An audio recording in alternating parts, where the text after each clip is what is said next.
কুইতে যারা আসতে চাও তাদেরকে অবশ্যই বলবো বিন্দাস আসো, কোনো সমস্যা নাই। আরামসে 40 থেকে 50 হাজার টাকা ইনকাম তো হবেই। যারা পুরাতন তারা তো আরও বেশি করছে।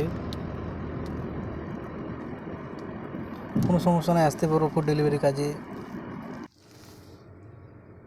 যখন ইচ্ছা তখন ডিউটি করো, যখন ইচ্ছা তখন আরাম, ছুটি, সব নিজের মতো।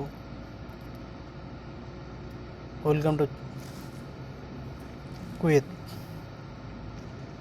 বিন্দাস আসতে পারো, নিজের ইচ্ছা মতো কাজ করো, যখন ইচ্ছা, দিন রাত, যখন ইচ্ছা, যত ঘন্টা ইচ্ছা, যেরকম সময় দেবা সেরকম ইনকাম করা যায় এখানে। ভালো সুন্দর জায়গা, কোনো সমস্যা নাই, আসতে পারো। যখন ইচ্ছা তখন ডিউটি করো, যখন ইচ্ছা তখন যাও, সমস্ত নিজ স্বাধীন, যেখানে ইচ্ছা সেখানে ঘোরো, কোনো সমস্যা নাই। আজকে আজকে এই পর্যন্তই, দেখা হবে আবার এক নতুন ভিডিওতে। ভালো লাগলে সাবস্ক্রাইব করে নেবেন।